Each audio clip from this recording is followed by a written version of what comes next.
balita na talagang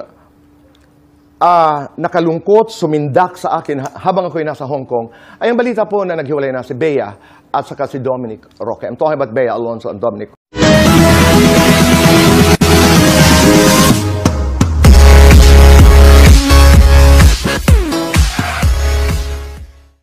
Welcome back po sa ating channel. Lantarang pagbubunyag ni Boy Abunda sa hiwalayang Bea Alonzo at Dominic Roque ikinabigla ng madla. Kinumpirma mismo ng talent manager at tinaguri ang King of Top na si Boy Abunda na hiwalay na sina Bea Alonzo at Dominic Roque.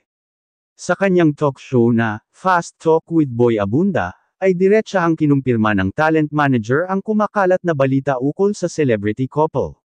Isa pang balita na talagang nakakalungkot, sumindek sa akin habang ako ay nasa Hong Kong ay ang balita pong naghiwalay na sina Bea Alonzo at Dominic Roque, panimula ni Tito Boy.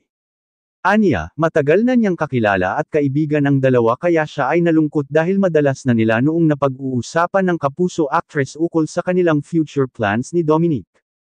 Madalas kapag nagkikita kami ni Bea ay nagkakakwentuhan po kami tungkol sa buhay, their marriage plans, so I was shocked. Tama si OJ Diaz po, yung kanyang balitang hiwalay na. As we talk today, yes, hiwalay na po si Dominic at si Bea, diretsa ang saad ni Tito Boy.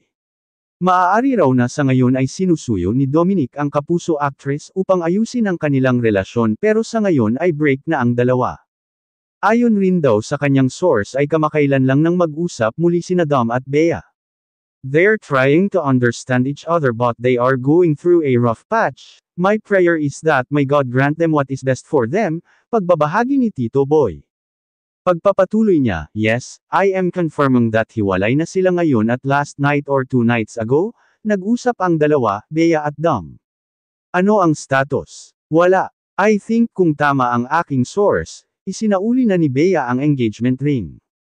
Nagulat naman si Tito Boy sa isyo na may kaugnayan ang prenup agreement sa hiwalayan ng dalawa, dahil matagal na raw nila itong napag-usapan.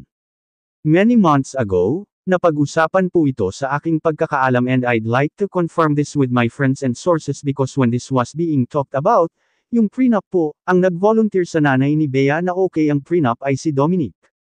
So I don't think it is or it was an issue unless nabago po ang kwento. To be fair to Dominic, it was not an issue for Dom, lahad ni Tito Boy. Nilinaw rin ni Tito Boy na hindi totoo na April ang kasal at hindi rin ito sa Tagaytay base sa pag-uusap nila ni Bea.